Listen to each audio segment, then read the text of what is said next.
Project Loon is a research and development project being developed by Google X with the mission of providing Internet access to rural and remote areas.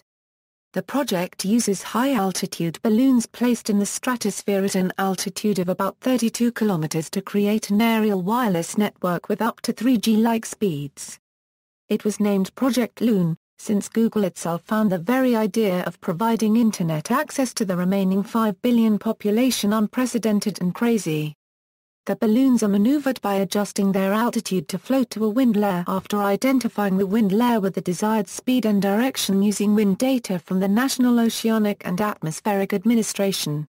Users of the service connect to the balloon network using a special Internet antenna attached to their building. The signal travels through the balloon network from balloon to balloon, then to a ground-based station connected to an Internet service provider, then onto the global Internet. The system aims to bring Internet access to remote and rural areas poorly served by existing provisions, and to improve communication during natural disasters to affected regions. Key people involved in the project include Rich DeVaul, Chief Technical Architect, who is also an expert on wearable technology; Mike Cassidy, a project leader; and Cyrus Behroozi, a networking and telecommunication lead. History: in 2008, Google had considered contracting with or acquiring Space Data Corporation, a company that sends balloons carrying small base stations about 20 miles up in the air for providing connectivity to truckers and oil companies in the southern United States, but didn't do so. Unofficial development on the project began in 2011 under incubation in Google X with a series of trial runs in California's Central Valley. The project was officially announced as a Google project on June 14, 2013. On June 16, 2013, Google began a pilot experiment in New Zealand where about 30 balloons were launched in coordination with the Civil Aviation Authority from the Tekapo area in the South Island. About 50 local users in and around Christchurch and the Canterbury region tested connections to the aerial network using special antennas. After this initial trial, Google plans on sending up 300 balloons around the world at the 40th parallel south that would provide coverage to New Zealand, Australia, Chile, and Argentina. Google hopes to eventually have thousands of balloons flying in the stratosphere. In May 2014, Google X Laboratories Director, Astro Teller, announced that, rather than negotiate a section of bandwidth that was free for them worldwide, they would instead become a temporary base station that could be leased by the mobile operators of the country it was crossing over. In June 2014, Google tested its balloon-powered Internet access venture in Piauí, Brazil, marking its first LTE experiments and launch near the equator. In 2014, Google partnered with France's Centre National des Copyright Spatials on the project. In February 2014, the record streak for a balloon lasting in the stratosphere was 50 days. In November 2014, the record was 130 days, and in March 2, 2015, the record for a continuous balloon flight is 187 days.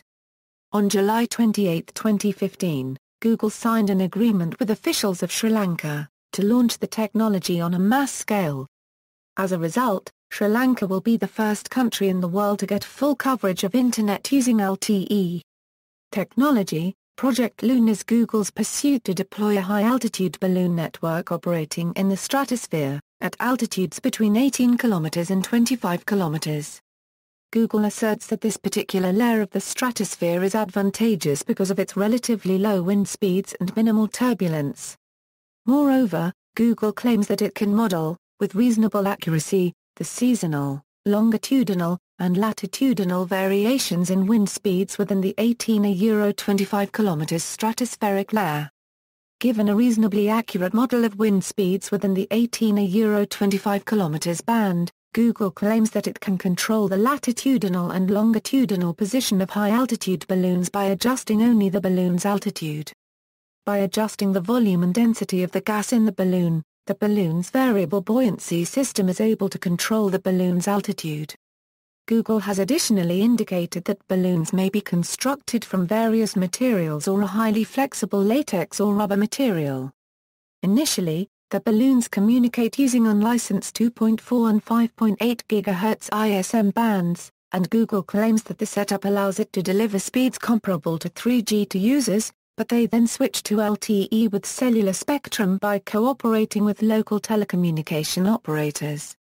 It is unclear how technologies that rely on short communications times, such as VoIP, might need to be modified to work in an environment similar to mobile phones where the signal may have to relay through multiple balloons before reaching the wider Internet.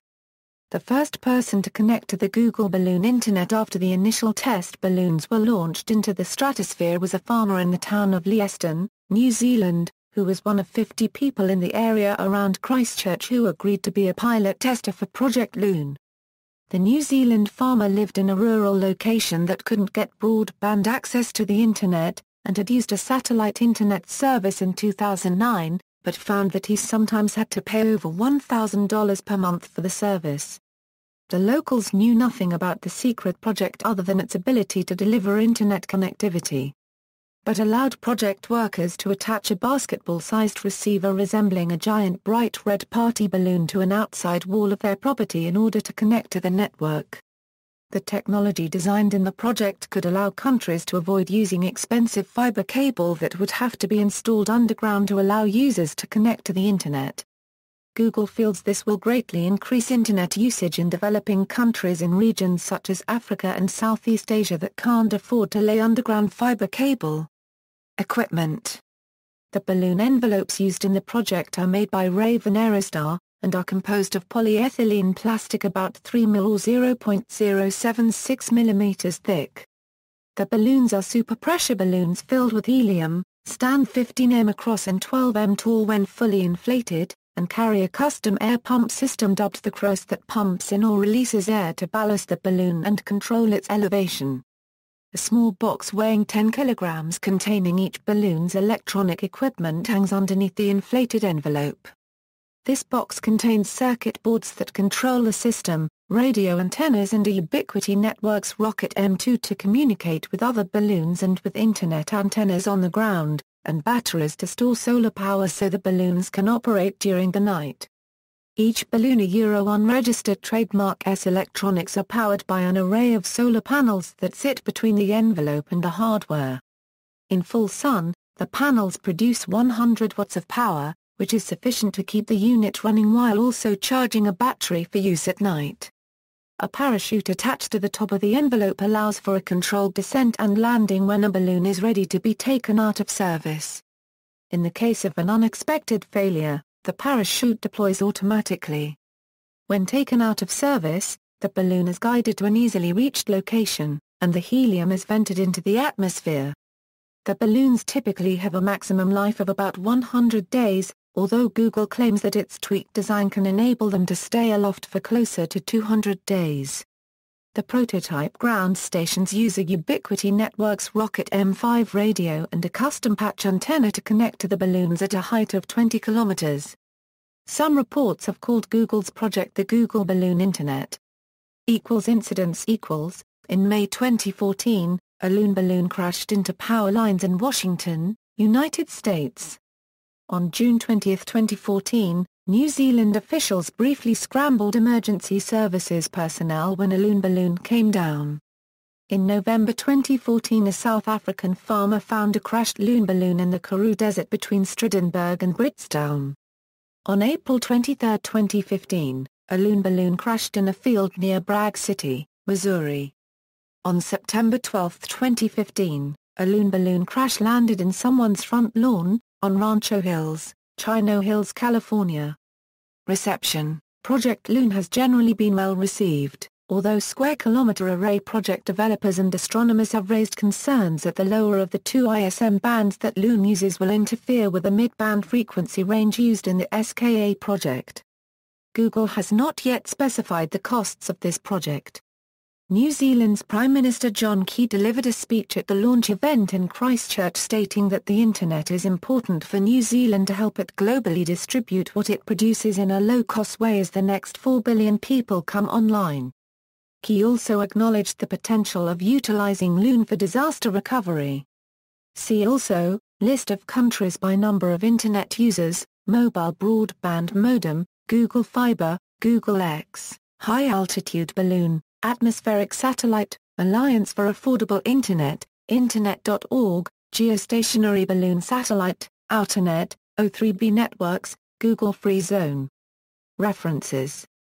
External links, official website, Project Loon on Google+, Project Loon on Facebook, Introducing Project Loon on YouTube, Project Loon, the technology on YouTube, Right Honorable John Key speaks at Project Loon launch on YouTube, Wired, the untold story of Google's quest to bring the Internet everywhere Euro by balloon, Sri Lanka inks deal for Google Loon broadband floating telecom from towers.